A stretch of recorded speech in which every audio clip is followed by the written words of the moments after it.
on Goblin Reddit. Today's story is... My best man spread lies about me minutes before the wedding, but my fiancé's reaction revealed the truth that I never wanted to see after 5 years of manipulation. Okay, Reddit, I need to get this off my chest. What happened on my wedding day was so upsetting that I'm still trying to process it. I'm gonna explain it from the beginning because context is important. To give you some background, I'm 28 years old and I've been in a relationship with Jacob, 30 years old, for 5 years. We met during our university studies, dated for the last 2 years of our degrees, and had been planning our wedding for the last 18 months. Everything seemed perfect. Jacob's best friend Brian, 31, has been his closest friend since high school. They were practically like brothers. Brian was to be the best man, and I always tried to get along with his friendship, even when I sometimes felt left out. The months leading up to the wedding were stressful but exciting. We had chosen a beautiful venue in upstate New York, invited approximately 150 people, and spent countless hours planning every detail. My parents had contributed significantly to the wedding budget, and my entire extended family was traveling from different parts of the country. It wasn't just a wedding, it was a big family reunion. Let me tell you more about Brian. He and Jacob had been extremely close since high school. They had been through everything together. Jacob helped Brian during his parents' complicated divorce, and Brian supported Jacob when he was struggling at the beginning of his career. Their friendship was legendary among their group of friends. I always respected that, although sometimes Brian's jokes seemed to cross certain boundaries. Brian's presence in our relationship was something I had learned to tolerate. He was the kind of person who hogged all the attention and enjoyed overstepping boundaries under the guise of humor. For example, when Jacob and I first moved in together, Brian would jokingly refer to our apartment as a shared space. At first it was funny, but the joke became annoying when he started turning up unannounced or staying on our sofa after going out with Jacob. I mentioned it once to Jacob and he told me I was being overly dramatic and that Brian was just getting comfortable with us. But as time went on, those boundaries became harder to ignore. Brian had a habit of meddling in situations that were none of his business. At the beginning of our relationship, he would make little jokes at my expense, disguised as humor.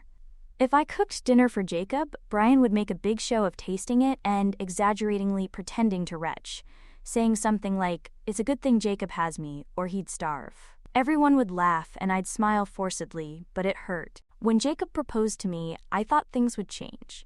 I expected Brian to take a step back and respect this new stage in our lives. But if anything, his involvement increased. He made sure he was part of the planning process, getting involved in decisions that were not his to make. He took charge of organizing the stag do without consulting me, and insisted on making jokes about how marriage was the end of freedom for Jacob. There was an incident during the planning that still infuriates me. Jacob and I had a disagreement about the guest list. He wanted to invite some old acquaintances from university. Well, I thought the list was already complete. I later discovered that Brian had been encouraging Jacob, saying things like, "Is it your wedding or just hers?" And, "Don't let him intimidate you, buddy." When I confronted Jacob about it, he shrugged and said, "Brian's just being protective." I felt like every decision I made had to be run past Brian for approval. The rehearsal dinner was the first big wake-up call. Brian gave a toast that was uncomfortably personal. He told embarrassing stories from Jacob's past, making jokes that seemed more like deliberate attempts to humiliate him than friendly banter. I remember catching the uncomfortable look on my future mother-in-law's face and thinking that maybe I was overreacting. But then Brian made a joke about how Jacob had always needed him to fix his problems, and how he hoped I would keep him in check now that Brian was stepping back from that role. The room laughed nervously, but I felt a knot in my stomach.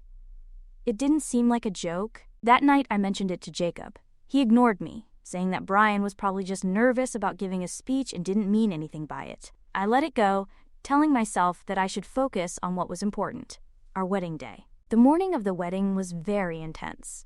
I was surrounded by my bridesmaids, my mother, and my cousins, all helping me get ready. The venue looked stunning, exactly as I had imagined it. For a moment, I allowed myself to feel emotional. My family and friends were here, and I was about to marry the man I loved. Then it all fell apart. My cousin took me aside, looking uncomfortable. She handed me her phone, showing me a group message that Brian had sent to several of the groomsmen. In it, Brian claimed that I had been unfaithful to Jacob during our engagement, and that Jacob was only going through with the wedding out of obligation. My heart sank. The accusations were completely false, but the malice behind them was undeniable. Somehow the messages had spread beyond the groomsmen. Guests were whispering and the atmosphere was charged with tension. I felt humiliated, betrayed, and furious, all at once. I immediately went to find Jacob. He was in a side room with Brian, laughing about something. Without hesitation, I entered the room and held up my phone, showing Jacob the messages Brian had sent. I could barely speak and hoped Jacob was as furious as I was, if not more so. I thought he would immediately confront Brian, demanding to know why his best friend would spread such a disgusting lie about me on what was supposed to be the happiest day of our lives. Instead, Jacob barely looked at the screen before rolling his eyes. "Brian's just joking," he said nonchalantly, as if it were no big deal. "You're overreacting." Exaggerating. That word hit me like a slap in the face. My fiancé, the person I was about to marry, wasn't angry with me. He wasn't horrified by what his best man had done. He wasn't even remotely concerned about how I felt. Instead, he dismissed it as just another one of Brian's harmless pranks, as if it was my problem for being upset. I couldn't believe it. I stared at him, waiting for some sign that he realized how bad this was, but he just kept talking. Then he accused me of always being strict with Brian, and that I never liked him, and that I was just looking for an excuse to ruin the atmosphere. Ruining the atmosphere. My mind was working at full speed. Not only was Jacob not defending me, but he was also turning this around, making it look like I was the one causing trouble. Then he said something that really hurt me. "You've always been jealous of our friendship," he added, as if this whole situation was just about some petty rivalry I had invented in my head. I felt something inside me break. This wasn't just about Brian anymore. This was about Jacob. If I couldn't stand up for myself on our wedding day, if I couldn't see how deeply he was wronging me, what kind of couple would we be in marriage? This was supposed to be the day we supported each other, the day we promised to support each other through everything. And yet here I was, being treated as if my pain didn't even matter. I went back to the bridal suite, grabbed my things, and left. My bridesmaids and my family were confused, but I couldn't bring myself to explain everything at that moment. I just knew that I couldn't go through with it. I grabbed my things, told my bridesmaids I needed a moment alone, and then I just left the venue. Since then, everything has been a disaster. My father hasn't spoken to me at all. He's furious, and I understand why. From his perspective, I left the wedding without warning, leaving everyone confused and embarrassed. My mother has tried to talk to me, but even she seems unsure whether I made the right decision. Some members of my extended family have called or sent messages, and those who are not directly angry with me are still upset about the family's reputation.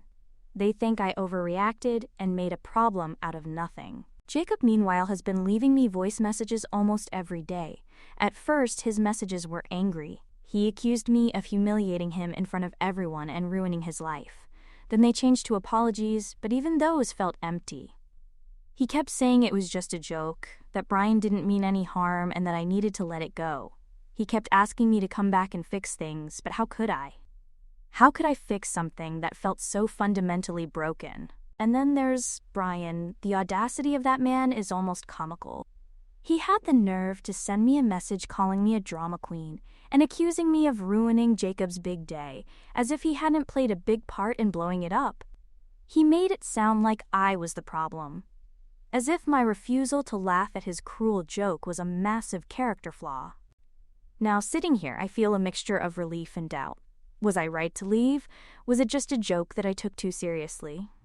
Reddit, am I the bad guy for leaving Jacob at the altar? Did I overreact? Or was this the only option I had to protect my dignity? Update 1. Hello Reddit. First of all, thank you for all the overwhelming support and comments on my initial post. It's been a roller coaster since I left the wedding. And although I'm still processing everything, I decided it was important to talk to my family and clear the air. I know how it must have looked to them. Me disappearing on my wedding day without a proper explanation. I owed them that at least, even if I wasn't ready to face the chaos that was brewing on Jacob's side. A couple of days after the wedding, I went to visit my parents. My mom and dad have always been understanding, but this was a whole new level of awkwardness. My dad especially took Jacob under his wing when we got engaged. He had always bragged about Jacob to his friends, saying he was delighted to have a son-in-law he could connect with. I knew how much they had invested emotionally and financially in the wedding, so I was nervous about how they would take everything. When I arrived, my mom greeted me with a hug, but my dad barely looked at me. He was sitting on the sofa, pretending to scroll through his phone, but I could tell he was upset. I didn't blame him. To them, it must have seemed like I had just thrown everything away on a whim. But I also knew that once they heard the whole story, they would understand. I sat them down and explained everything. The years of Brian's manipulative and disrespectful behavior, the group chat messages, Jacob's total lack of support, and how it all came to a head on the day of the wedding. I apologized for not explaining sooner, for leaving them in the dark while I was reeling myself. My mom listened attentively, and when I finished, she let out this long sigh as if she'd been holding her breath the whole time. To my surprise, my dad was the first to speak. He admitted that he was disappointed, but not in me, but in Jacob. He said he had thought Jacob was a solid guy, someone who would protect and support me, and he felt betrayed by how Jacob had handled everything. Then she said something that really struck a chord with me. "You left at the right time. It's better to have a bad day than a lifetime of regret." My mom nodded and added that she couldn't imagine what she would have gone through if she had gone ahead with the wedding. She admitted that she had always felt uncomfortable with Brian's influence over Jacob, but she didn't want to overstep her bounds by saying anything. Hearing that was a relief, as if I wasn't crazy for feeling marginalized all these years. They were disappointed, of course, but not in me, and disappointed in how Jacob had turned out to be someone who couldn't prioritize his partner over his best friend. My parents even offered to contact my siblings to help explain everything, which was a huge weight off my shoulders. By the time I left, I felt lighter. My dad gave me a hug before I walked out the door and said I would always have them, no matter what. Maybe I realized that even though things had gone horribly wrong, I wasn't as alone as I felt in that bridal suite. On the other hand, my phone has been exploding with missed calls and messages. Jacob has called dozens of times, leaving long voice messages apologizing and saying we could work things out if I would just come home. I haven't responded. I'm not ready, and honestly, I don't know if I'll ever be ready to hear his excuses. Jacob's family, however, has not held back. They have been calling and texting nonstop, furious that I shamed him in front of everyone. One of his aunts even messaged me on Facebook, accusing me of ruining the life of a good man. Some of the wedding guests have also been in touch, demanding an explanation as to why the ceremony was abruptly canceled. I have been ignoring most of them, but the audacity of some people is mind-boggling. And then there's Brian. Of course, he couldn't resist getting in on the drama. From what I've heard, he's been telling anyone who will listen that I left because I couldn't handle the pressure of the wedding. He's presenting himself as the loyal friend who was trying to help Jacob see the truth about me. It would be almost funny if it weren't so infuriating. One of my bridesmaids, Sarah, actually confronted him after the wedding. She told me he was arrogant and unrepentant, saying he didn't regret sending those messages because someone had to say it. The audacity of that man is unreal. Sarah tried to defend me, but Brian simply ignored her, saying I was too sensitive and that Jacob deserved someone who could take a hit. I've also been gathering more details about what happened after I left. Apparently, the atmosphere at the venue was absolute chaos. My parents and some close friends slipped away quietly when they realized I wasn't coming back, but Jacob's family stayed and turned it into a blame game. Some of the best men were overheard whispering about the text Brian had sent, and word spread quickly among the guests. Jacob was supposedly frantic, alternating between anger and panic, while Brian remained by his side acting as his savior. It's honestly strange how Jacob can't see Brian for who he really is. Brian's actions were cruel and calculated, but Jacob still sees him as the guy who has always supported him. It's as if he is blind to the damage Brian has caused. Right now, I'm taking things one day at a time. My family has been incredibly supportive, and my siblings have rallied around me. Some of my friends have also reached out, saying they noticed how Brian treated me over the years, but they didn't want to overstep their boundaries. It's comforting to know that I'm not crazy for feeling the way I did all this time. I don't know what's next, Part of me feels relieved to have dodged a bullet, but another part of me is mourning the life I thought I was going to have. I loved Jacob, or at least a version of him I thought I knew, but now I can't help but wonder if this is who he's always been. A man who would let his best friend humiliate the woman he supposedly loves. For now, I'm focusing on rebuilding. I've blocked Jacob and Brian on all social media and silenced their numbers. I don't know if I'll ever answer Jacob's calls, but I do know one thing. I deserve better than this. Update 2. Hi guys, I wanted to start by saying thank you. I've been reading your comments and messages, and I'm truly grateful for all the advice and support. It's been a whirlwind of emotions, and having so many strangers validate my decision has helped me more than I can express. That said, I saw some comments from people who thought I overreacted by leaving Jacob and walking out of the wedding. To those people, let me respectfully say, I disagree. Ending a 5-year relationship was not something I did lightly. This was not just about a comment from Brian. It was not even just about Jacob's reaction that day. It was about a pattern of behavior that I had been tolerating for years, hoping that things would change. Every time I mentioned how Brian's comments made me feel, Jacob dismissed me, telling me to relax or stop thinking too much. It was always me who had to adjust, relax, stop being so sensitive while Brian kept crossing line after line.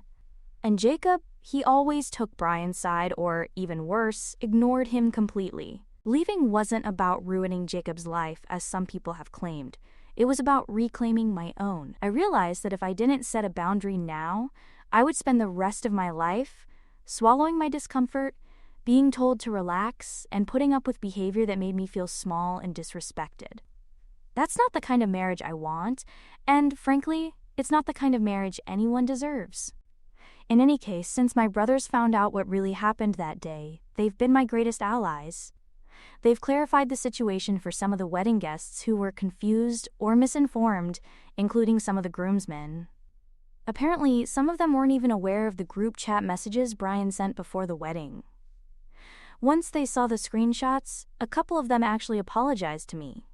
It was a relief to know that not everyone was blindly on Jacob and Brian's side. One of Jacob's cousins even got in touch to say that she had always thought that Brian had an unhealthy influence on Jacob, but she didn't feel it was her place to say anything. Hearing that was validating because it made me realize that this dynamic wasn't just in my head.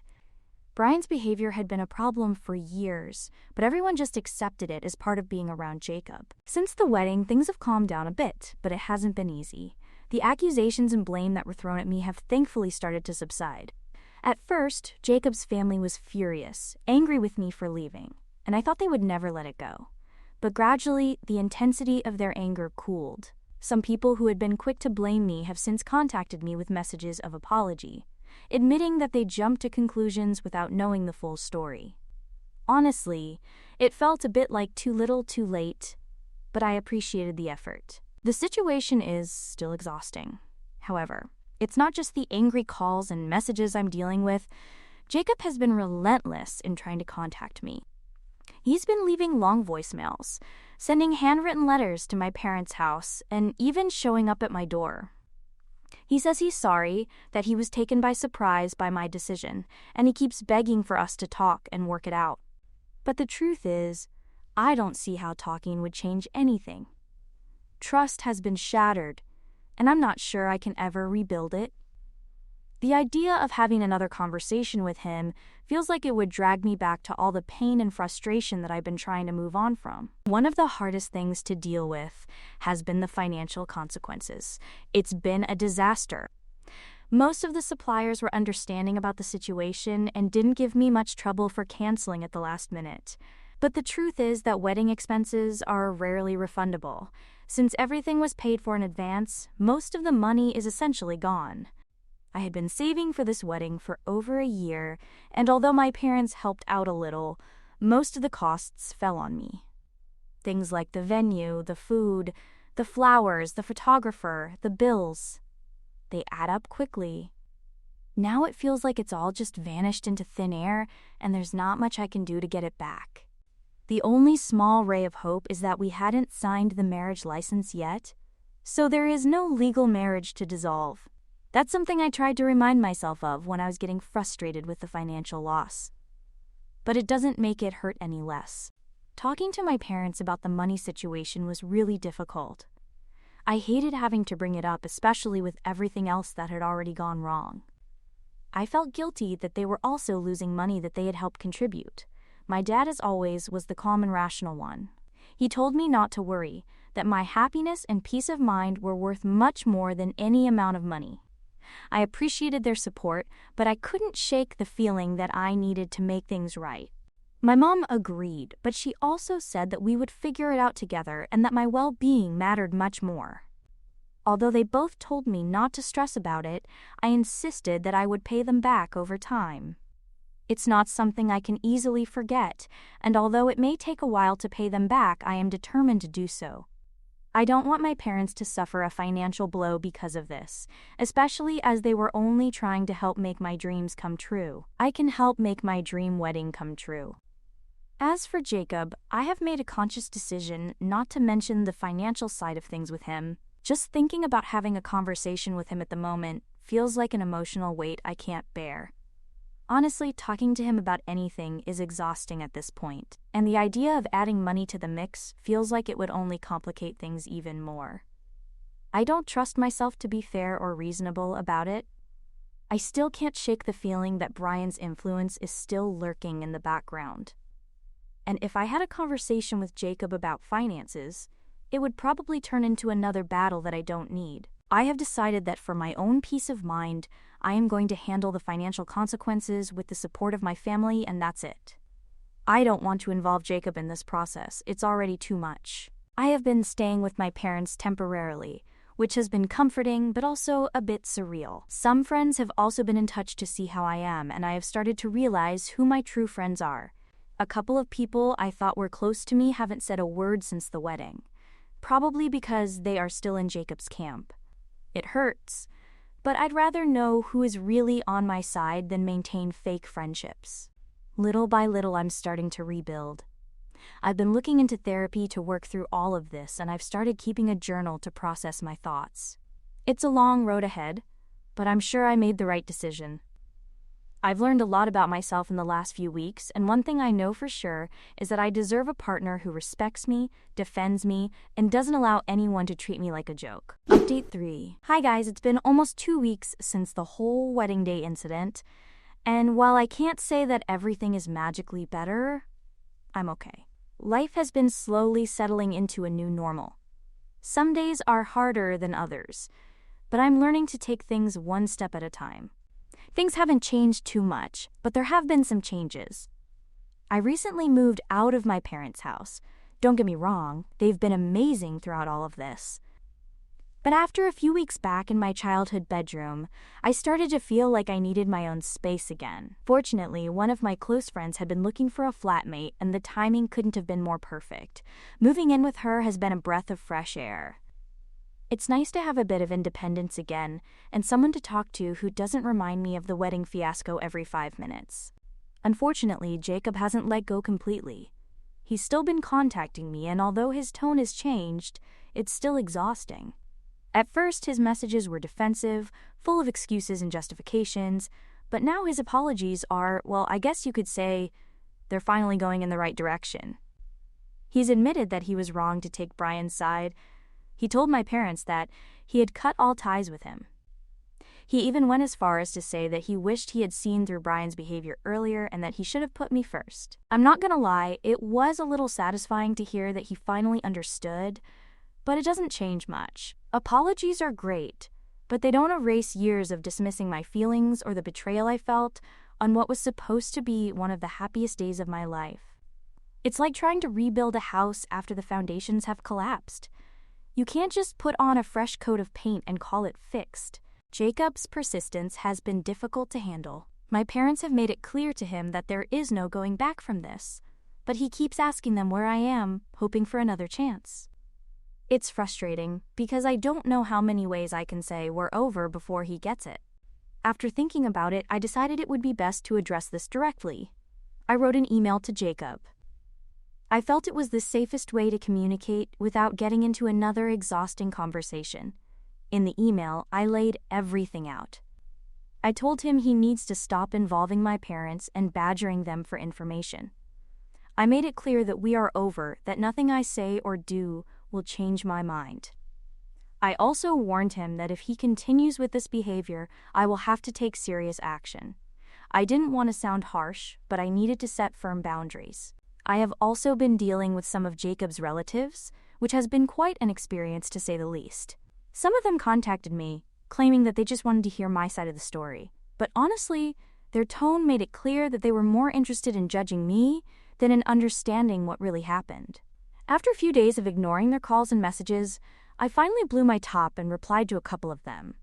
I told them, plainly and simply, that they didn't need to worry about me losing a good man because a good man wouldn't have let things get this far. I also reminded them that, even though they may see Jacob as perfect, they weren't the ones who had to endure years of being ignored and made to feel like a stranger in my own relationship. It felt good to stand my ground, even if I doubt it will change their opinion of me. I have also started to focus more on myself, which feels strange but also refreshing. For a long time I was involved in planning the wedding and trying to keep everyone else happy. Now I finally have the time and space to discover what I want. To everyone here on Reddit who has supported me along the way, thank you seriously. The avalanche of advice, kind words, and even tough love has been overwhelming in the best sense. It has helped me see that I'm not crazy, that I'm not overreacting, and that it's okay to stand up for myself, even if it means making a difficult and painful decision. I know there is still a long way to go, but for the first time in a long time, I feel hopeful. This chapter of my life might not have ended the way I thought it would, but maybe that's a good thing. I'm learning that sometimes walking away isn't giving up, it's choosing yourself, and that feels pretty good.